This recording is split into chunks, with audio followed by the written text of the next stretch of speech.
guys. This is Jon. And this is Sethy. And this is Enduring Curiosity.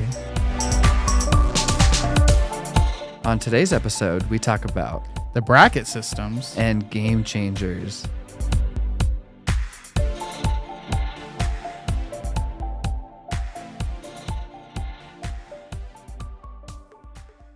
So tell us. On to our main topic, yeah.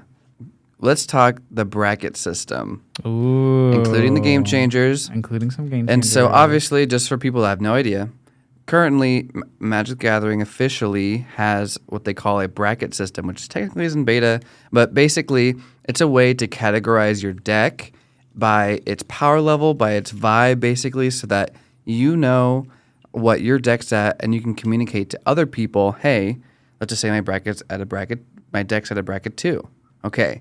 Now I know that if I'm against someone who says their deck is a bracket 5, maybe the game experience won't jive as well as we think.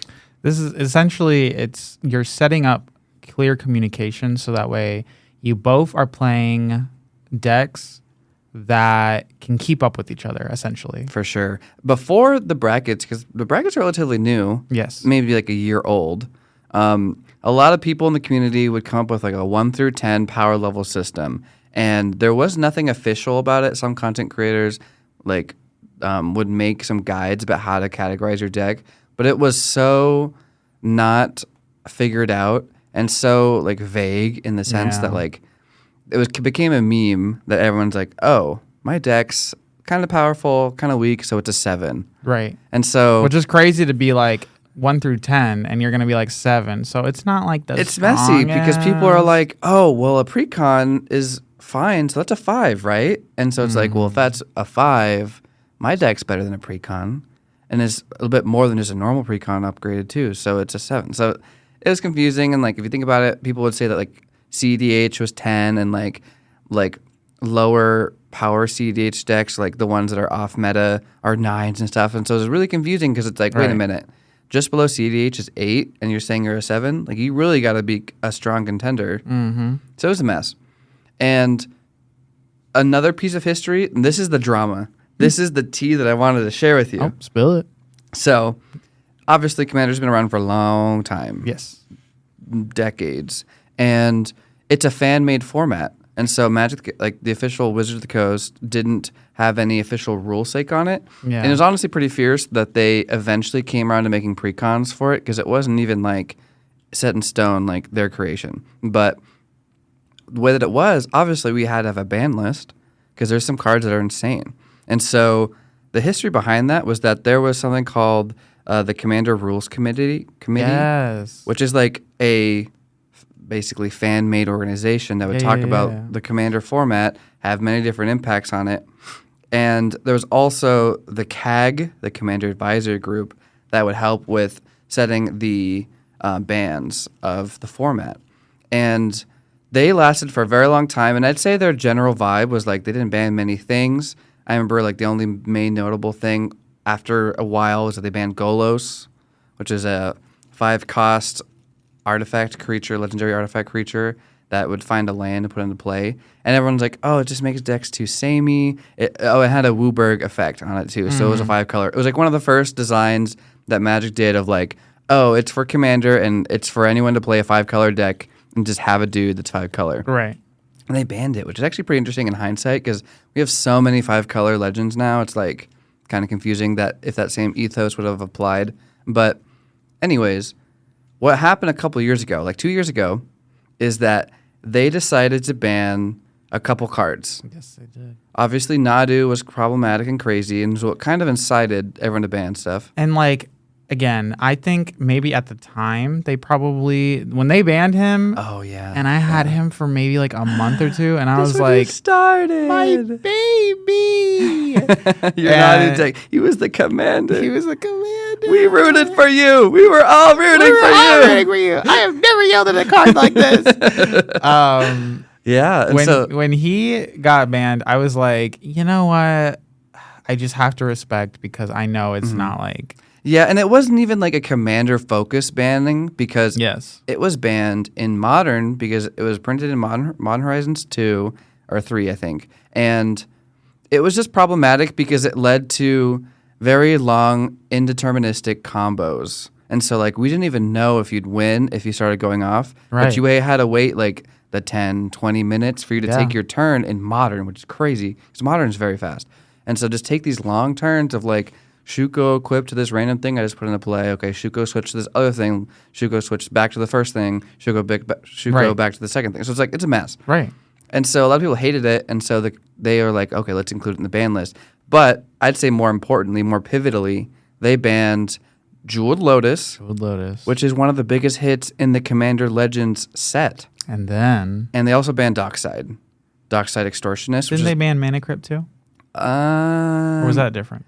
I don't know. I think they did ban Mana Crypt, but I don't know if that was in the same set. But either way, that caused so much backlash. Yeah. Well, and here's the thing, is that it just takes some bad apples to ruin the whole bunch. It does. And the CAG, the Commander Advisory Committee, or group, whatever, CAG, they were getting death threats. They were getting so much hate. And a lot of them were content creators, and so they were like negatively reflecting on their brand, I guess. Yep. And so a lot of notable people, such as like Josh Lee Kwai, like publicly announced they're leaving the CAG because it's just led to so much backlash. And so since a lot of people started disbanding, the whole group disbanded. Mm-hmm. And they gave the power of who can ban cards back to WotC, to Wizard of the Coast, which in hindsight is like, maybe it's not a good idea to give the monopoly all the power in the world. Right. But the people who make the cards and who purposely are going to engineer who design the sets and who design, because if you ban stuff, it adjusts the price value of everything, and it's like, oh, let's just plan an unbanning and then put it in a new set so we can get tons of money. You know what I mean? Like, it just can be unethical if you think about it. But it happened, and I don't blame the people. I don't blame the fans that were part of the CAG because they were getting hate and they were getting death threats. No, absolutely. That is, listen, on this pod, we have to understand that when we're on this pod, one thing is true, and is that we are all friends here. Yeah, we're all looking to have a good time. Don't be mean. Don't be mean. There's a lot of better things you can do in your life, and it is not that serious. And if they decided to ban a card. And here's the thing. Magic the Gathering is not a financial investment. Exactly. And if I know there's a lot of emotions attached if you're buying out a lot of one card, expecting it to grow in value, and then it gets banned because you just waste a lot of money. Right. But that's just the nature of Magic the Gathering, is that things can be reprinted. And so, like, it's just not a good idea, in my opinion, not financial advice or anything. It's not a good idea to invest in Magic cards as your financial savings. Also, hot take, but if you're in the game and a subcategory of you being in the game is for profit, you're basically a scalper. Be real with yourself. Be 100% fucking real with yourself. Just play the game. It's a card game. You know what I mean? And please don't. There is, you know who you are. There is somebody who goes to draft nights. And it's not any of my friends, so I can't name names on this one because I actually just don't remember his name to begin with. They were my friend from a long time ago. No, it's not that person. Oh. Yeah. It's somebody else. The guy I'm talking about is a scalper. Yeah. But this guy, he would go to draft games, and he would essentially, his goal, because he had been basically going to drafts for years. Okay. So not only is he A, really good at drafts, but B, he goes and he purposely hyper snipes like the shinies, the rares, the mythics, all those. He money drafts. I mean, so then he turns around and sells them. And like, yeah, it's all a chance. It is. So like, I guess, sure. But even then, there's like a part of that like, to me, the drafts and like the pre-releases, that's about community. Yeah, I mean, I can see like the money drafting thing being kind of weird, and like obviously like it affects like how everyone else is drafting and stuff. Right. I mean, it's your own strategy. I'm not like, I think it's kind of like lame if you don't even try to like make a good deck. You just money draft. You're just gonna go in. You're gonna snipe the things. You don't even like. I mean, he did care if he won, so he would also snipe the big things, but then he would also still build like the cohesive deck that he needed in order to win. I mean, if he's still building a cohesive deck and also money drafting, then like I don't know how bad that is. Obviously, it's like just play to have fun. I would whack him with a fucking hammer. You'd slam him. Slam. Damn. Yeah. Slam. But either way, back to the topic. Right. Brackets and stuff. Brackets. Wizards of the Coast, with this new inherited power, realized that they had to be more communicative with what they're doing. Yes. And so, with this new power, they decided to make the bracket system. And subtext of that was there's a game changer list, and these are powerful cards we're looking at, considering to ban as well. Yes. And so, if there's going to be any bannings, it likely will be a card that's already on the game changer list and has been for a while. And so that was the reason why they did that. And I think the bracket system, which was developed in collaboration with community members, I think is actually a really useful piece and something that the Commander format needed to have it come from Wizards of the Coast, like an official Gavin Varhay, whatever, like an official source that everyone's like can point to and say, okay, this is legit. And I feel like it also helped clarify a lot of things because a lot of people were like, I'm running this card, and maybe some people don't realize how strong the card is. For sure. But like, there's obviously cards on the game changer list that everyone probably knows by heart. And if you don't know them by heart, you're going to find out real soon why everybody knows these cards by heart. Right. They're undeniably just generally powerful on their own. Don't need any synergy. Don't need a combo. Like if they like decks with this card probably are just a bit stronger than if it didn't have the card. So why don't you tell us about these brackets? What separates each bracket? Okay. So there's 5 brackets total. Yes. And they range from the least powerful, I guess, least intense to the most intense. And so there's some general names for them. Real quickly, 1 through 5. 1 is exhibition. Yes. 2 is core. 3 is upgraded. 4 is optimized. And 5? CDH. CEDH, bitch. Competitive EDH. And so there's different levels for everyone. And I'll just start with number 1, which is kind of like a weird space. I'm glad they included it just to help people who have these decks. But as an exhibition deck, it's a little freaky. It's a little janky. I'm kidding. Yeah, it would kind of be categorized as janky. But basically, it's a deck that prioritizes their theme and showcasing unique cards that fit into that theme or something fun. And so many people have heard of like the ladies looking left deck or whatever, where just all the arts of ladies looking to the left. You haven't heard of this? Never heard of that. It's a pretty famous like exhibition deck. Okay. And there's no game changers in there, no mass land denial, no extra turns, no 2-card infinite combos, and there's few tutors is what it's described as. And that is essentially, that list of qualities is what makes a level 1, a bracket 1 deck essentially. Yeah. And so you'll see as you compare to other brackets, like where that fits in, because 2 is generally the power level of precons. Yes. And so it's like if you're intentionally making a deck that you would say is less powerful than precons, wins less fast than precons, then that's what 1 is. Mm-hmm. Yeah. Do you have a bracket 1 deck?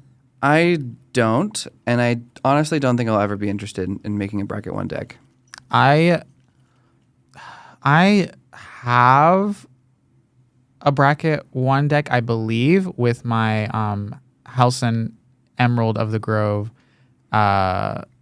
partner background. Yeah, deck, because it's a good deck. It's a good deck, mm-hmm. but it's definitely compared to a lot of other decks, it's a lot slower, especially if I don't get the right hand. Gotcha. So like to me, I'm like, that's a bracket 1. Like it's not of a precon. I completely handpicked a lot of things. Yeah. Back when I was first starting out, it was the first deck that I wanted to build. He's a baby. He's a baby, and of course he's had a little upgrades here and there, but like ultimately he is real slow. No Soul Ring, no Arcane Signet. Oh, okay. Yeah. No. Y'all got to listen to our episode where we talk about our decks to hear more about the tea on that little house and deck. Yes. But it's very cute. And so I could see where, but like definitely if you're playing that house and deck, I'm sure you might experience falling behind if you're against even precons, because precons are pretty powerful nowadays. Precons, they're pretty set. If I'm fighting a precon, I feel like sometimes I'm falling behind. But if I'm fighting the Dragon, my Housen's getting eaten up. For bracket 4, like hold up. Dragon comes out and Housen's like, I just got here and now there's a fucking dragon. Like what the fuck? Damn. Yeah, so it's a bit different. So that's a great reason why identifying your deck's brackets helps. So, yeah, it's funny because back in the day, precons used to be all over the place, and some of them had like terrible mana bases that like they wouldn't even function well. Oh yeah, which is so funny. But nowadays, I'd say they're pretty good. Or they would have strategies that they're like, this works, and then it's like you actually playtest it, and you're like, this doesn't work as well as you guys thought it was supposed to work. Right. And there's like, I don't know. They'll definitely. I feel like sometimes we get precons that they're like, this is how the deck works, and then I'm like, yeah, but if you actually went in this route, it would work so much better. Right. There's like some weird sub-themes. Sometimes the backup commander is better than the actual face commanders. You are living proof of that. Yeah. Yeah. So it's all over the place, but I'd say modern precons are where 2 is. So do you want to kind of delve into 2? So 2 is pretty much similar things as bracket 1, where it has, again, you have no mass land denial. You have no chaining extra turns. You have no 2-card infinite combos. You have no game changers, and you have very few tutors. So the difference between, since it's very similar to bracket 1, the difference between bracket 1 and bracket 2 is just, again, it's that theme of like, you got a precon. Most precons are going to be bracket 2. I think the idea is that precons are more synergistic. And I think that's the huge differentiator between like 1s and 2s is like, you can have a deck that's synergistic, but if it's kind of like handpicked, then most of the time you might see it in 1, maybe 2. But if you have a precon that you purposely, gut a little bit in order to add in cards that are more synergistic overall, then you're 100%, not only do you have a 2, but you probably have a really strong 2. Yeah, 2 is definitely like, there's a clear strategy. Most of the cards in the deck work towards that strategy. And I think what's important is that they they gain incremental advantage. Yes. And they take time, but they are working towards winning the game very clearly. And so it's you can definitely see that after some turns, it's telegraphed is the word that they use in the bracket sheet. It's a telegraphed growth of how to win the game and how getting there. How they're going to get there. So, and a side note, I'd say that pay attention to what you're adding into a precon and what you're taking out type of thing. Yes. Because just because you made a couple changes to a precon doesn't instantly make it a bracket 3. Exactly. Because bracket 3 is inherently more powerful than bracket 2. Right. And if you just make a couple swaps in your precon, it doesn't necessarily mean that it's inherently more powerful. If you add game changers, then by definition it has to go up a bracket because that's where game changers start to live in bracket 3 and upwards. But even then, you can make some fun picks to add to your precon, or you can add some flavorful things to your precon, and you still would be in bracket 2. I think, and then another thing to think about is that these decks, not 100% on any of these lists for the next like brackets they don't talk about, but synergy with your deck, how well your deck combos off itself, not just like cards, like 1-2 cards specifically that can combo off each other, but just how well the deck itself can combo off itself. So like we're talking like 5, I would say 10, I would say 15 cards that all like combo with itself really well is the main difference between like you just got a precon and you just added in some game changers essentially. Okay. And took out some other cards, because you could get a precon, add in some tutors, you could add in a Ristic Study, you could add in a Smothering Tide, which is great. Those are really good. Those will definitely help you. However, you could still have a deck that kind of like it does maybe too many things, or maybe it doesn't do the thing it's trying to do very well. Yeah. And then you could be up against a strong 2, which just so happens to have really strong aggro, or maybe it has really strong card draw, or maybe it has really strong control. And then suddenly you have to think that these game changers, they're just 1 card out of your 100, which means you have to be lucky enough to get them. You have to be lucky enough to play them, and you have to be lucky enough to keep them. Yeah, and so I think that's a really important distinction, because just because as we go into bracket 3 is the inclusion of 3 or less game changers, as long as you have 1 or more. Yes. Then you have to label your deck as a bracket 3 or above if you have game changers. 3. And so, you can take a precon, put in one game changer, maybe even one of the weaker game changers. You have to identify your deck as a bracket 3 or more, but it may not even be as powerful as most 3s. And I think that's really complicated as a deck builder because it's kind of hard if you're not used to the game or if you're not used to how powerful some game changers are and how not as powerful. Because not all game changers are created equally. Let's just say that. They're not. Let's go into bracket 3, but let's start by talking about our game changers and what they kind of entail first. Yes. Let's talk about some of the most impactful ones as we set the scene for bracket 3. Yeah, setting the scene.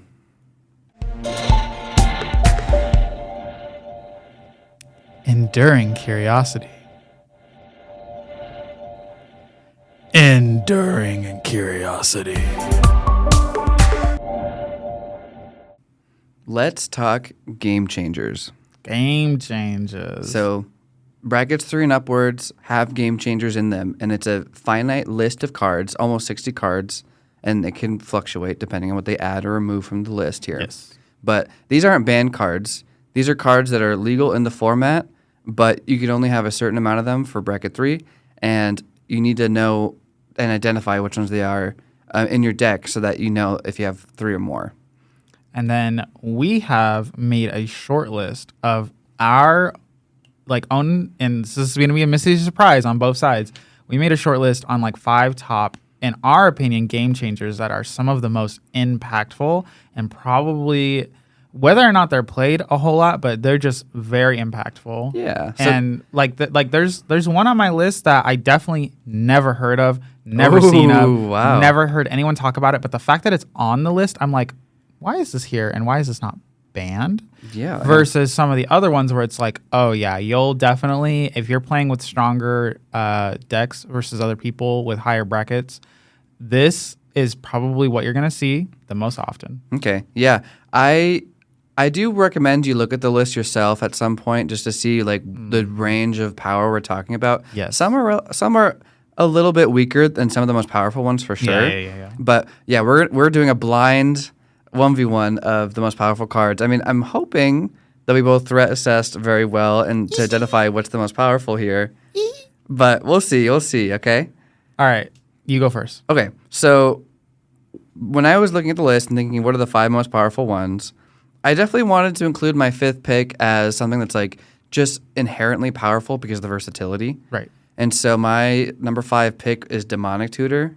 Ooh. I picked Demonic Tutor. Okay. And inherently fetching up any card is just is not any card advantage by itself, but the fact that it can be anything you need, including the combo piece, including interaction, it's a very powerful card. Yep. And so since it's that silver bullet, I definitely wanted to give it a mention on this top 5 list. Mm-hmm. So that's my number 5. Okay. What's your number 5? So my number 5 is, in my opinion, really strong, but I have never seen it. I've never seen it played. I've never seen anyone bring it up. It's just the fact that it's kind of on the list, and I'm kind of like, it's an older card. So the fact that it's even on the list, I'm kind of like, how the fuck did this bitch get here? And I was like, who's this grandpa? And it's it's one of those cards where it's like, a lot of the game changers, because they're so popular, you will see a lot of the popular ones get reprinted. And this is one that has not seen a reprint. Oh, is it reserve list? It's reserve list. It's quite old. I'm begging. Tell me. I can't keep teasing you guys. I'll let you know. So this card itself, let me pull it up real quick. Bitch, he's making us drool and beg. I'm making y'all beg for His DMs are open, by the way. All right. This card, it's a legendary land. Legendary land. It is the Tabernacle Oh! Tendril Veil. Shit. Yeah. So this land says it doesn't even tap for anything. Get this through your head. My It doesn't little even tap. noggin can't comprehend why they'd make this a card. This land says all creatures now require an upkeep cost of 1 in addition to any other upkeep cost they may have. If the upkeep cost for a creature is not paid, the creature is destroyed. Shit, that's so hard. Do you know how annoying it is to like Yeah. you have like 3, 4, 5 creatures on the table, and then to be like slap this down, and now on your upkeep, if you're not paying 5 mana to keep them, you're losing them. You're losing them. Yeah, your this is like board strong state. stacks piece. And it actually, what's crazy about this card is that like it's definitely more powerful in some metas versus other metas. Right. And so like versus your token deck, I'm dead. you're dead. You got nothing. You can only pay for like 2 or 3. In my Zergo, that's fine, but like I still have my Soul Sisters, and if I have to choose how many Soul Sisters I have to keep, no. That's so sad. Yeah. With my monks, I'm dead. Yeah, that's so crazy. This is what's crazy is that like I was thinking in like ultimate true power, which this is very ultimately truly powerful in certain metas. It's probably the most powerful in like a creature heavy meta. Exactly. But I'm gagged. Yeah, I do think this card low-key should be banned. It should be banned. I looked at it and I was like, this should be banned. What's interesting is that this card isn't, I mean, as far as I know, I'm not a CDH expert. I don't think this card's played that much in CDH because it's a whole different format of like comboing and going aggressive and like, you know, it's like it's a lot better in bracket 3 than it is in 5, which is really interesting. But yeah, that's so funny. Yeah, it is reserved list, and it's very expensive. It's like a lot of money. $3,470, and that's just online here right now. Who knows how much it's actually? That's pocket change. That's nothing. For some of you nerds out there, that might be pocket change. If that's true, fuck you. Oh my gosh. Please donate to the pod. Please donate. Good call.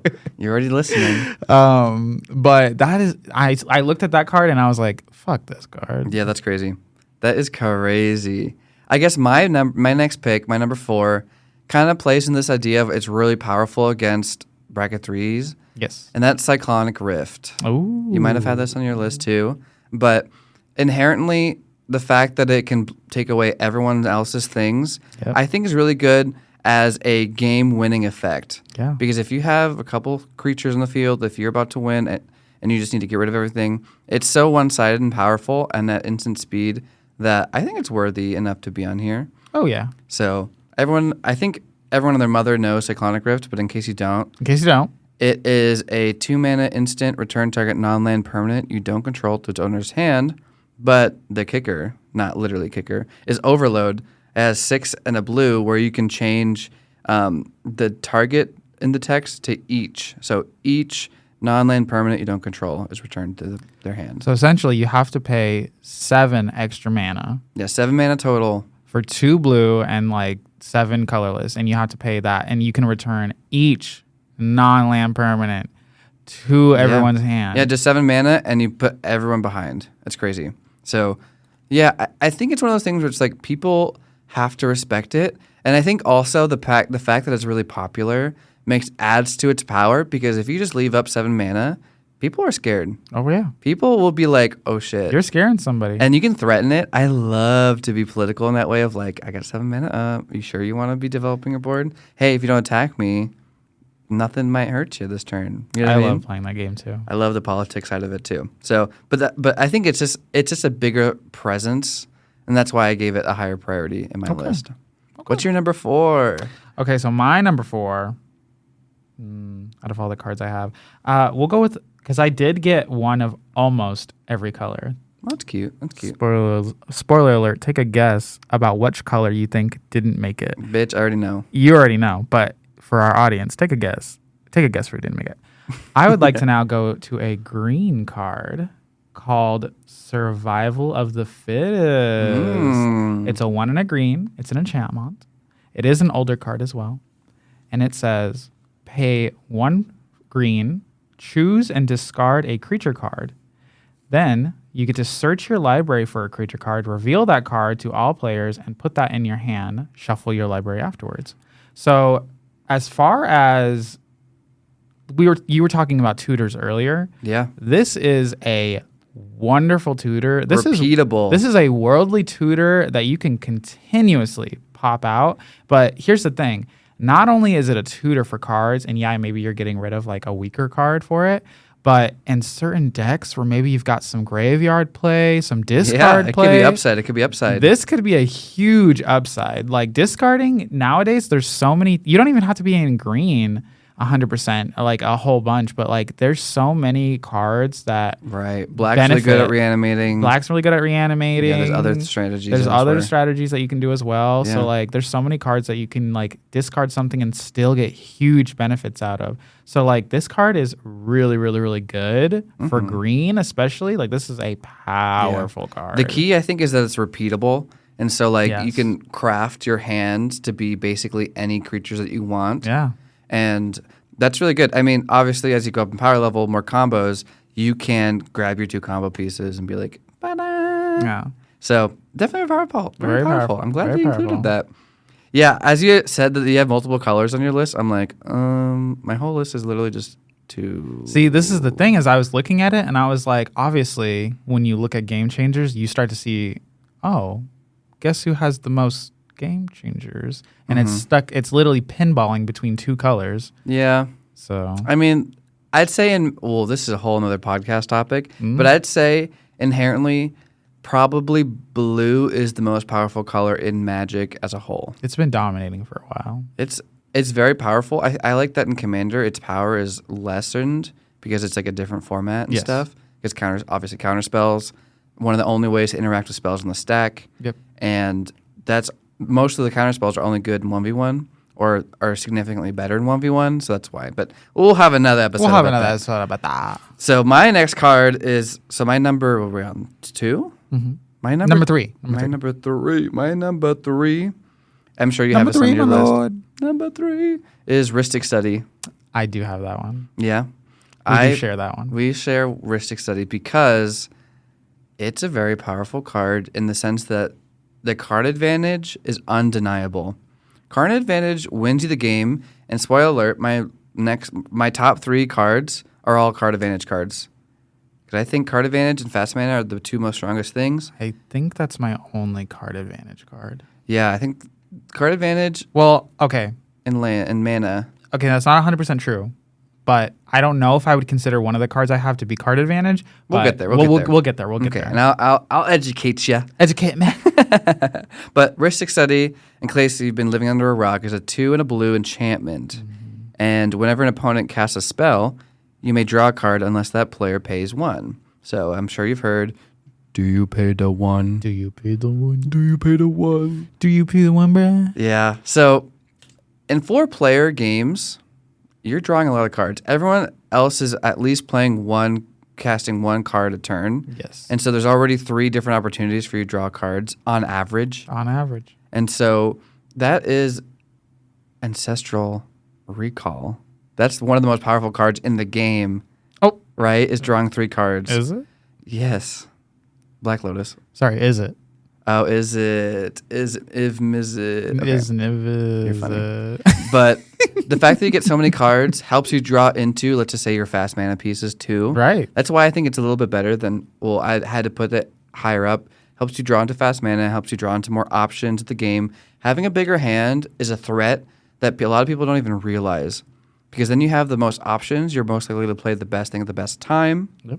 And so, Rhystic Study, I do appreciate that there is somewhat of a way to counter that effect, is if you collaborate with all the other people at the table and say, hey, we have to pay our damn taxes so that this one player doesn't get ahead.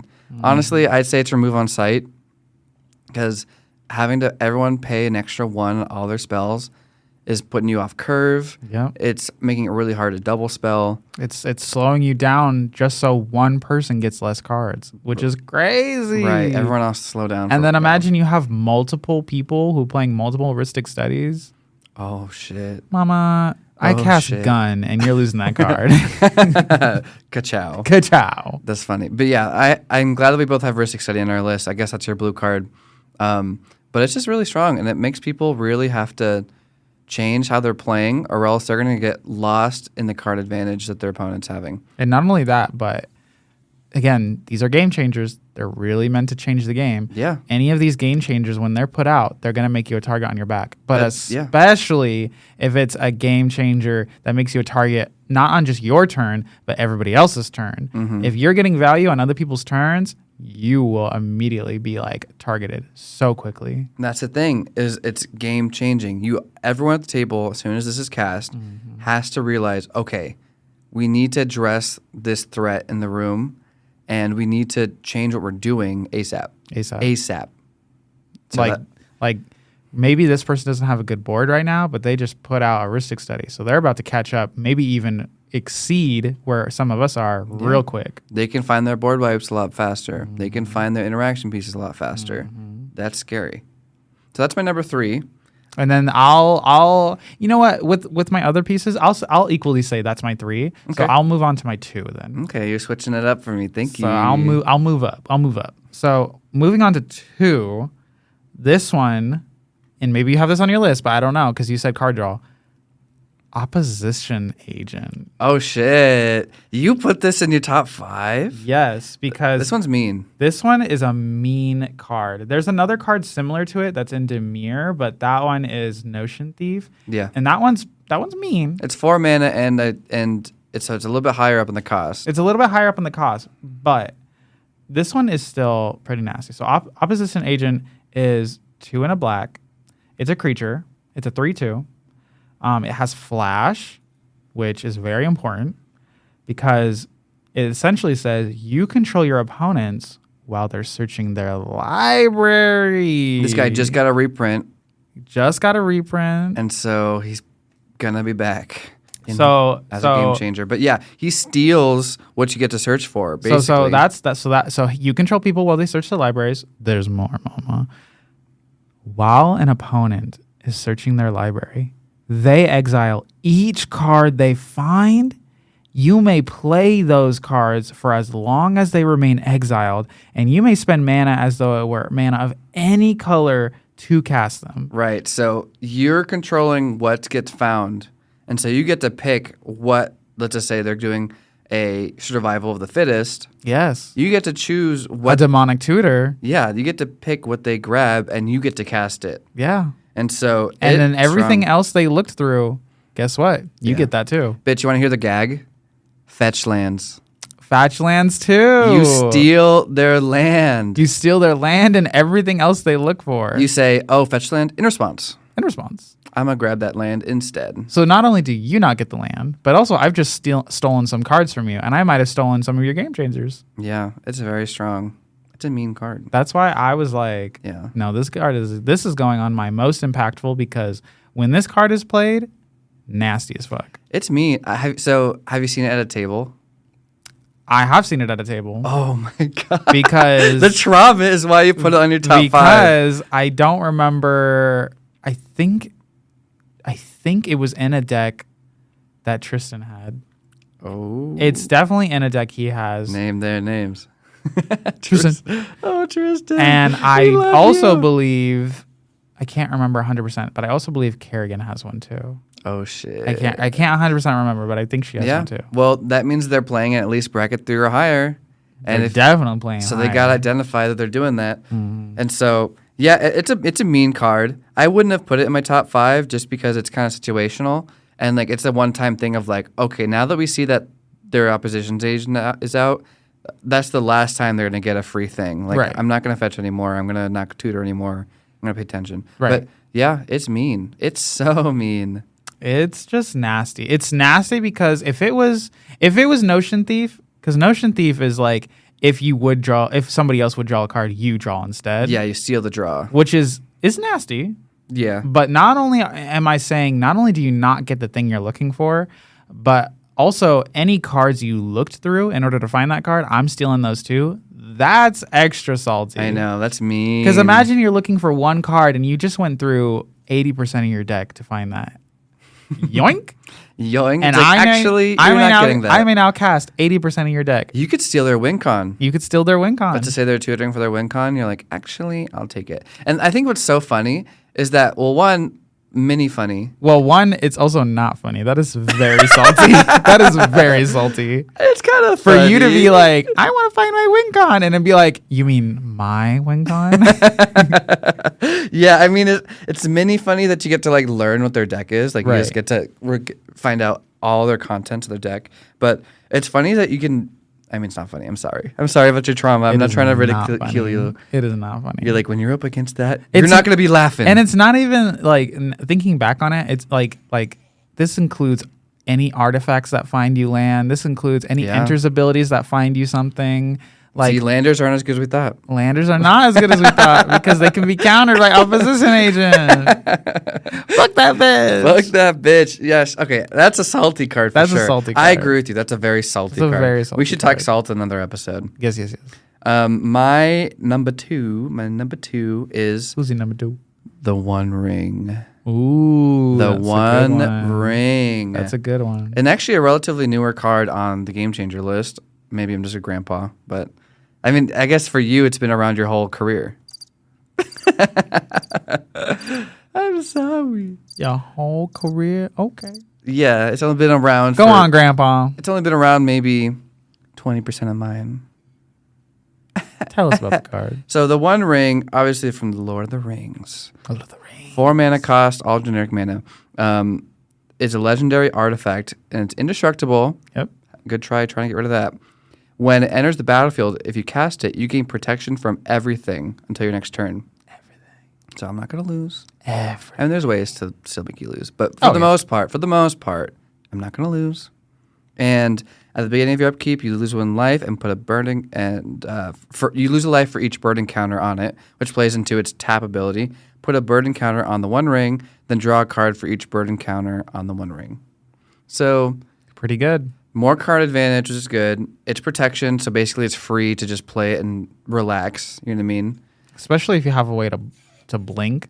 That's the thing. Nasty. It's nasty because you can bring it back to your hand and just cast it to get the effect again. And you can draw immediately from it, and which is really nice. And so I definitely think it's a notable card.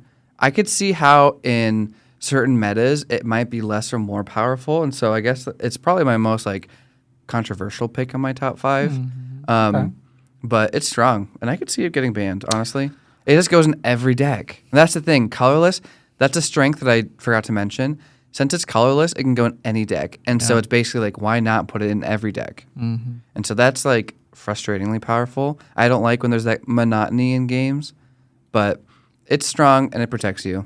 I think also just I think part of it is that it is a very powerful card, but also it's from a very heavily fantasy set. Oh, yeah. And they really delved into the Lord of the Rings. And of course, if you are a fan of Lord of the Rings, of course the ring is such a coveted item. It's such a popular item. They literally fight over it for 3 movies and then more. Mama, what's the name of the series? What's the name of the series? The Lord of the Rings. It's not the Lord of the Flies. Yep. It's not the Lord of the Hobbit. And this is the One Ring. It's not the Lord of the Limbus bread. It's the Lord of the Rings. Samwise, you're too good. But I do think it's a powerful card. I think personally, I wouldn't put it on my top 5 just because I think there is a tiny bit of balance where you only get the protection for 1 turn, which could be very critical. Could also be you just put it out there and it's kind of well, why'd you put that out there? And then the card draw, I do think there's better card draws now. So I'm Mystic Strategy can beat that, yeah. I was I see it, but for me, I think it's actually we're starting to get to a point where it might be falling off. Oh shit! In my opinion, yeah. But also I don't play CDH, so sure. I'm probably super wrong about that. Yeah. But in my opinion, I think it's powerful. Yeah. I think it needs to be coupled with other things, again, how I was saying, how it needs to be basically bounced and then some flash in play. I think that would make it really strong. Yeah, for sure. I agree. So my number 1. You're the number 1? My number 1. Let's hear it, sis. Hit us. The most powerful card in John's eyes of the entire Game Changers list. And I get a strong feeling it's not mine. So let's hear it. And I want it banned. Oh, Andy wants it banned. Smothering Tithe. Smothering Tithe. Damn. Fuck this card. Fuck this card. It is one of the most notable fucking cards. You got a lot of enchantments on your list. I do have a lot of enchantments. Fuck enchantments. I love enchantments. Fuck them. Okay, well, tell me what Smothering Tithe does. For 3 colorless and a white, you get an enchantment. This enchantment says, whenever an opponent draws a card, which you will be doing a lot. Literally every turn. Every turn. Every time. That player may pay 2, not 1, 2. 2's a lot more than 1. If that player doesn't, you create a treasure token. Mana. Mana up the ass. Whenever. Sounds pretty good right now. Whenever. Well, maybe if it's Demir. Demir. Zergo? Mana up the ass. Not only that, but paying 2 just to deny someone 1. Right. And it's not. It's like Ristic Study and a Smothering Tide are like, that's like brother and sister right there. Yeah. Like one is like, oh, did you draw? Okay, well you have to give me a treasure if you don't pay. And then one's like, did you cast a spell? Oh, well you have to give me my money, otherwise I get to draw. So it's like, it's like not only will you have, if you have both of those, not only are you saying you have a potential to not only draw more cards, having a bigger hand to play, but then you have the mana to back that up. Mm-hmm. That is crazy. Yeah, the strength behind Smothering Tithe is that since it includes the card that you draw at the beginning of your turn, it's guaranteed to get 3 triggers. Ristic Study, I said hypothetically 3. Right. Smothering Tithe, guarantee to get 3 triggers at least, and you have to pay 2 to counteract it. Yeah. And so let's just say if someone gets a Smothering Tithe on turn 4, and it's your turn 4, paying 2 is half of your mana that turn. Like half of your mana. So it's really hard to like even do anything when it's out unless you guarantee them the value. Right. So yeah, and obviously it counts each draw. So if you draw 2 cards, if you wheel the table, bitch, you're going crazy. That person, you wheel the table, you may have given that person a new hand, but they just made probably like 14 or 7, 14, 21 treasures. Bitch. 21 treasures. 21 treasures and a fresh new 7 hand, they're going to win. That's enough to win. They're about to drop an 8 drop. They're about to drop multiple. They're about to drop. What is that card that says you can cast spells for free? Omniscient. They're about to drop Omniscient. Yeah, they're crazy. It is over. It is over. Omniscience, some people say. But Omniscient. Yeah, Smothering Tithe is very strong. I think getting extra mana is very hard, and I do think that Smothering Tithe costing 2 as a guarantee at the start of your turn is really limiting too. So I can see how it's frustrating.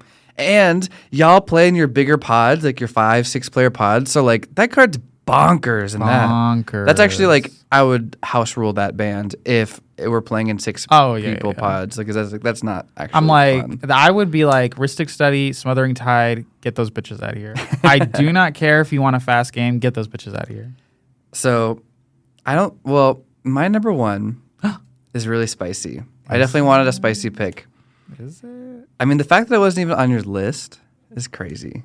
Let's hear it. My number 1 is Necropotence. Yeah, that does. It's an enchantment, so you hate it. I hate it already. It's triple black. It's an older card. Let me see it. It gets some reprints, but I'll read it out loud too. Yes. It's an enchantment for triple black. It says skip your draw step, so it's just a downside. That's it. Oh. Well, that's it. Then dang. It's like, oh. What a game changer. No. When you discard a card, exile that card from your graveyard. So 2 downsides. Mm-hmm. It has an activated ability where you pay 1 life, exile the top card of your library face down, put that card into your hand at the beginning of the next end step. It doesn't say once per turn. It doesn't say hold the phone. It says do it as many times as you want. Whenever you want. Yeah. And then you get the card at the beginning of the next end step. So, I'm just going to choose like 20. I'd like to draw 20 cards, please. On your turn, of course. At the beginning of the next end step. So then, at the beginning of next player's turn. I didn't get the card I was looking for, so I'm going to do another 10. Yeah, so let me just get some more in there. So I think the fact that like it actually just draws tons of things is crazy. crazy. It gives you so many options. It lets you sculpt your perfect hand. If you have like like a spell book effect, so like no max hand size, which is your dream galore, then obviously you can just give yourself as big of a hand as you want. You can keep all those cards. And so it helps you find anything, any combo you want. It's really strong. In a 40 life format, which is not where this card was designed for, it just gives you so many more options too. So that's why it's my number one. I think it's very strong. It is very strong. And so tying it back, now you can see why, as we go up the brackets here, the decks just get strictly stronger if you include more game changers, because they're the best in class most of the time. We should also do... they're astute. We just did strongest, most impactful cards. We should do like stinky cards. Like salty or like the worst? No. Oh, like the bottom 5? Just like cards that they're like, this is a game changer, and we're over here like, all right. Who invited this bitch? Oh, you're a game changer? Oh, is that all you can do? Oh, okay. Get out. Get out. Yeah, because it's a flexible list. There's a 10 cost dorky enchantment or sorcery in there. Mm-hmm. We'll see. But yeah, that's our segment on the game changers. And so now those are some of the most impactful ones. So if you have a bracket 3, maybe except for the land, because fuck that, you might see some of those cards in your deck.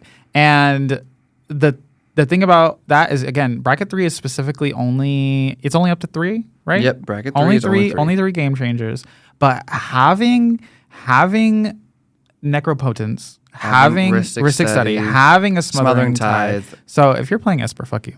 Esper players, log off. Esper, if you're not the dog, fuck you. Yeah, we love Esper the pooch. We love Esper the pooch. They're so cute. But those 3 cards, and by the way, this is a pattern you will see with a lot of game changers, is blue, super dominating. I think it's black next, and then I would say white. Oh, in like terms of quantity? In terms of quantity of cards. Blue and black have historically been some of the most powerful cards in the game. So those, if you have at least even 3 of those aren't cards that like you have and like, oh, it's a little bit of like, no, those are like serious, like powerful. Yeah. Seriously powerful. Enduring Curiosity. Enduring Curiosity. With the game changers discussed, now we can look into how 3, 4, and 5 play a bit different than 1 and 2. Mm-hmm. Brackets 1 and 2. So obviously bracket 3 has some game changers, and so you'll be seeing those Rhystic Studies and stuff, and they will be affecting the tempo of the game. What is more important about bracket 3 is that the tempo of the game is obviously faster than bracket 2. Mm-hmm. And because obviously no land denial is included and no chaining extra turns is included, what 3 also includes though is that it allows for 2-card infinite combos. And it mentions specifically late game 2-card combos, but late game is pretty subjective. Some people say it's like turn 7. Some people say it's earlier. Some people say later. Right. And so just the fact, though, that you have 2-card combos means you can win out of nowhere. And so a lot of people don't like that. And so I recommend that really have an honest conversation with yourself and your table of like, do I like sudden I win the game cards? Right. Because, you just get a 2-card combo and you win. And so like what's like a prime example of like a very popular example of a 2-card win combo? Because I can think of one off the top of my head. What's the one you got? The Exquisite Blood and the Sanguine Bond. Yeah, that's a great one. It costs a lot of mana. It's 10 mana. But let's just say you ramped a little bit. You play one of them turn 4, play the other one turn 5. You can win on turn 5. It's over. It's over. As soon as you have gain 1 life, it's over. You could have done so many things on turns 1, 2, 3, 4, and 5. But all that doesn't matter anymore. Right. And so I think that's a really important distinction that people should know about when you're looking at brackets 2 versus 3, is that if you're a person that hates combo, I don't think bracket 3 is for you. No. It's just have a conversation with yourself. And like comboing really hard, again, it's the difference between, let's say, one of the easiest, I think, combo colors is it? Because blue and red, they have a lot of cards and a lot of creatures that were like cast a spell, draw a card. And a lot of times it's hard to interact with combos too. Yeah. So there's a difference, I think, also between like big long combos and like game changing combos, because usually game changing combos for the most part they will be very quick because they're game changers, versus like combos where it's like, oh, whenever I draw a card, I create an artifact creature token, which I will then sacrifice for mana. And then when I sacrifice it for mana, I draw a card, and then so on and so like forth. And then bunch of gears coming together, Yeah. which technically, like if you have there's no rules against having a bracket 2 deck, or you have like a 4-piece combo or whatever. Right. Get me some extra chicken nuggets. I'm hungry. Right. Give me that 4-piece combo. 4-piece But combo. That's the thing, is that a lot of people, if it's just 2 things, sometimes it can even be your commander bitch. So I'd even pay more attention. Like let's say you're playing Niv Mizzet in the command zone. Yep. As soon as you get him out and a curiosity, you can just deal a lot of damage to everyone. It's over. And theoretically win. Theoretically draw your whole deck, and that'll help you win too. So pay attention to 2 and 3, because I think that's the main difference. Yes. So with that, we can go to 4. Okay. So bracket 4, as we go up the power level, lets you play any number of game changers. And it's a turbocharged format, as it says. You can play with the most powerful cards. Everybody intends to win and is ready to play against anything. Yes. So 4 is very strong. Don't get it twisted, mama. 4 is... So let's look at some of the things that aren't in 3 and 2. And this is what we mean when 4 is like a souped up game. So like 3 is saying 3 and 2, 3, 2, 1 are saying no mass land denial. So what's going to make 4 stand out is you might see a strip mine. Armageddon.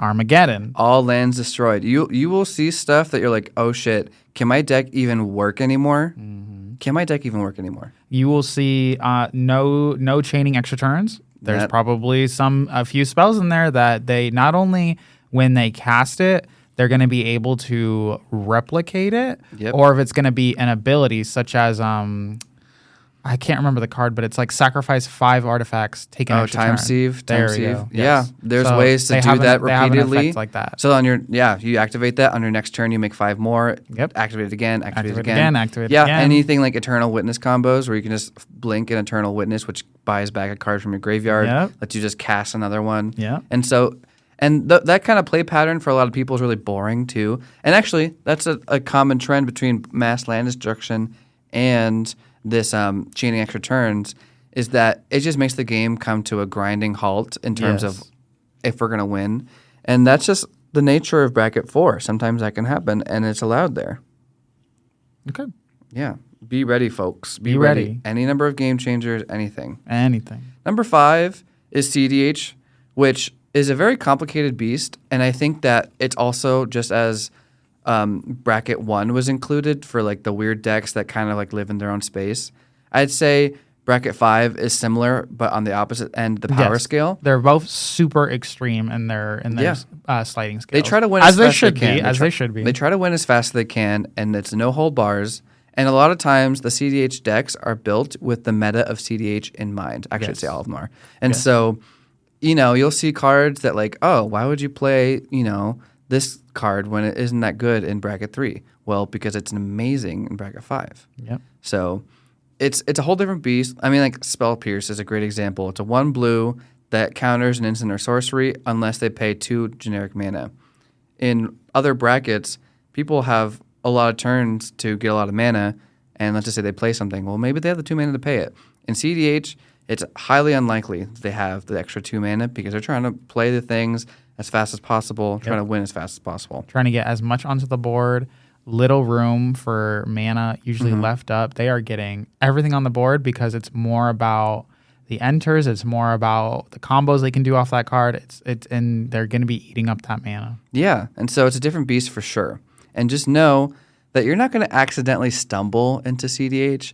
I wouldn't say that you can... Yeah, no. Yeah, I wouldn't say that any of your decks are a 5 unless you're very conscious about CDH and know what that deck's like. A lot of times, there's just metas and like pre-built packages of decks where like you're just using that. You're doing, the Tymna Thrasios, you're doing the Dargo combo, you're doing whatever, right?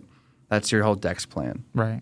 And so, yeah, 5 exists. I think 5... We have some friends that like to play 5s.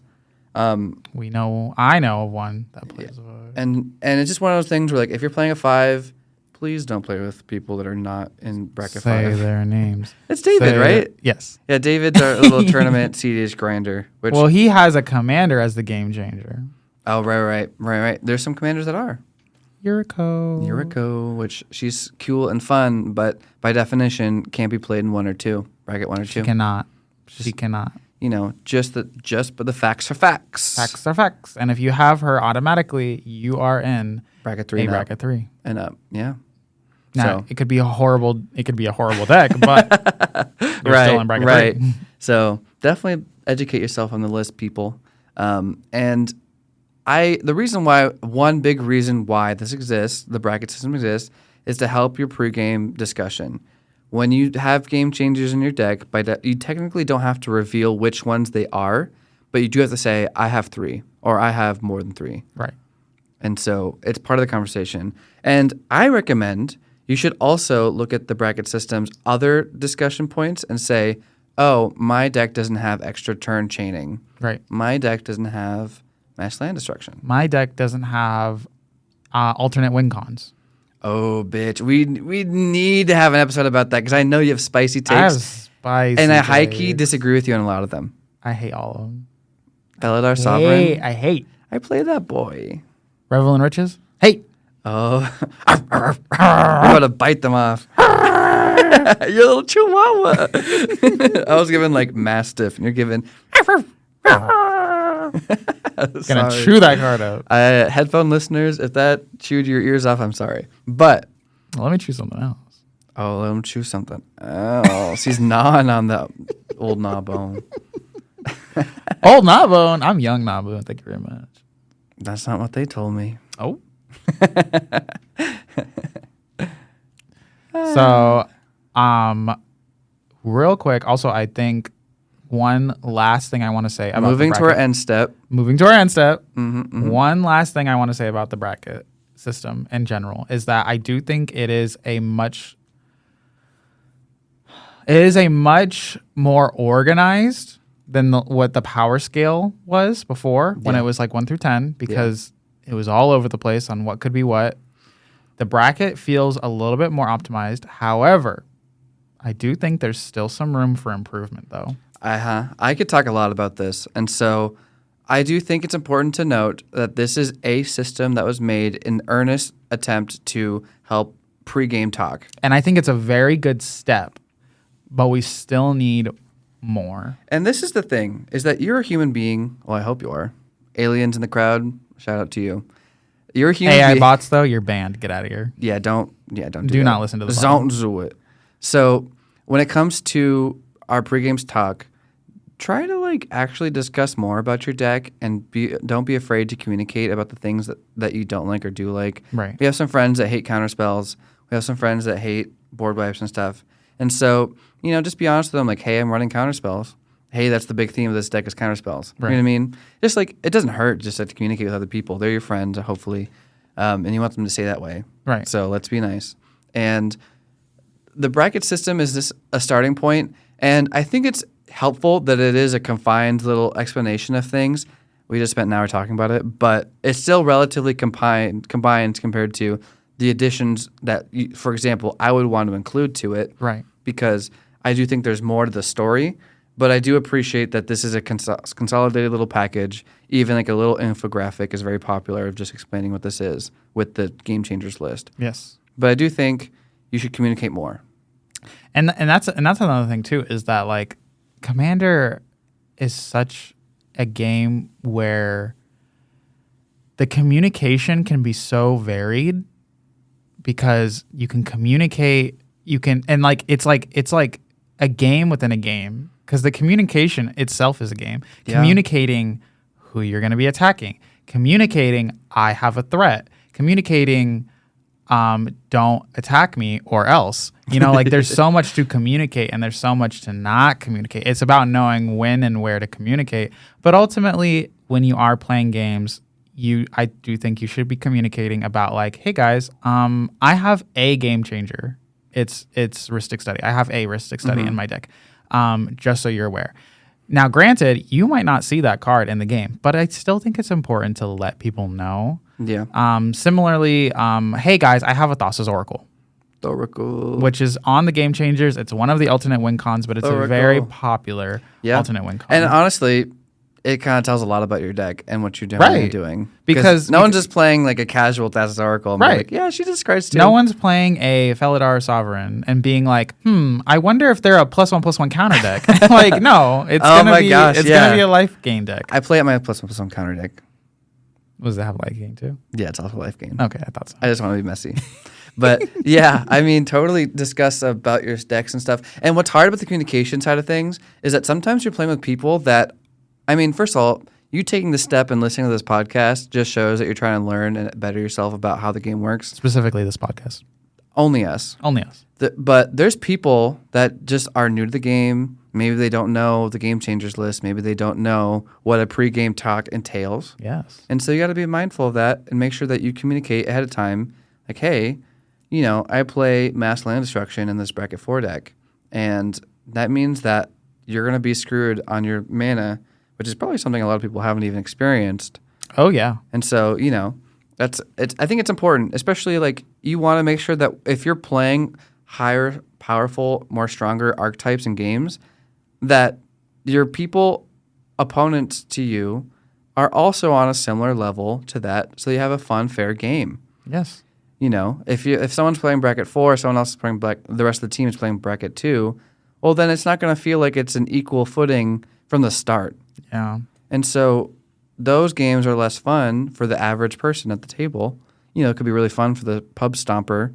Of course, yeah. But you know, the one who's in the most power, of course, is going to be having the most fun because they're going to win. And if you're that pub stopper person, I encourage you to try playing at other decks that are at your level, or making a lower power deck to match their level, because you'll have a lot of fun with that nuance and interaction of Magic the Gathering. Right. That's more authentic to what the game is.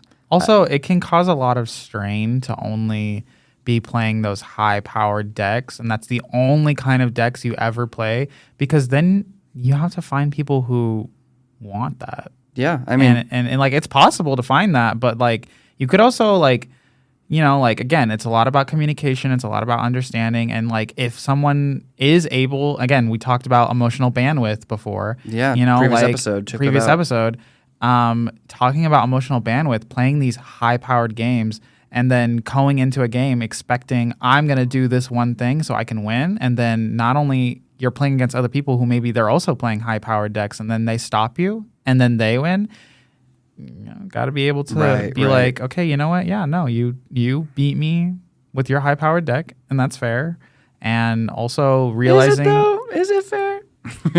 I mean, I'm giving the benefit of the doubt. Yeah. But also, like, understanding that not only are you having to make sure you can, like, self-regulate, but also realizing who you're going up against to help those people. So, like, in a sense, like, what I'm saying is, like, you're playing a bracket 5.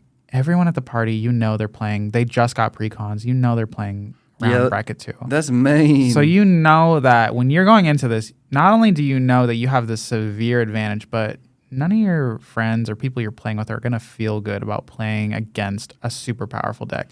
Yeah, so if you win on turn 3 where everyone else is still playing tap lands. Still playing tap lands. It's like, well, was it really that well-earned of a game? Right. But if you're playing against other 5s where they're like, oh, instant speed interaction, let me deal with you, and we both are neck and neck. Neck and neck. It's more fun. It's more fun. I mean, fun is subjective, but also making sure that the people, your friends... Or even new people that you meet. Or new people that you meet. You want to establish this connection that you're like, it's not, and again, it's not 100% all about winning. It is fun to win, but it's not all about winning. Yeah, we talked about 25%. That's the statistically normal amount if you're playing equal footing decks, which you should be. Yeah, you should be comfortable with losing 75% of your games. Right. That's just the nature of Commander. It's more about, I think CDH strays from the path of, we go from games where we want to see a cool thing take effect to we want to win. Yeah, I'd say Commander as a whole is a fun... whole? It's a bottom? You and Your Mind is a fun format. It's like designed to be a more fun format and less competitive. Yes. So just keep that in mind when you're playing 1 through 4, 1 through 3. A lot of people come in just wanting to have a good time, have fun. I mean, our Friday Night Magic is more of a beer and pretzels type of event anyways. We're just hanging out, right, doing our cool things, having a good time, catching up. And so, if your intent is to win, then just make sure that you're winning against people that are on equal footing so that it's a well-deserved, fun win. Right. And also, again, you keep your friends because they're not mad you won, and you don't feel like you've left the game and you're like, I won, but then you're at the cost of like, now everybody's really mad at you and they don't want to play. Like a certain you're a dragon deck. They don't want to play against it. And the poor boy right next to him is like, you're my friend, but I will not play with you. It's right. Like so heartbreaking. It's so heartbreaking. My heart cracked a little bit when I saw that. Right. So, yeah. I think that wraps up. I think that wraps everything up. Well, you're going to pass the turn? No. Because I actually have a board wipe, and then I'm going to play an extra turn, and then... Extra turn, and then combo your extra turns? And I'm going to combo my extra turns. Play bracket too! And then also I have a card that says, I can't lose and you can't win. Damn, Platinum Angel? That's another card we're going to have to talk about, because fuck that card. Bitch, I think that's fun. The fuck? It's fun. What the fuck? That will probably be our most spiciest episode. We have to do it soon.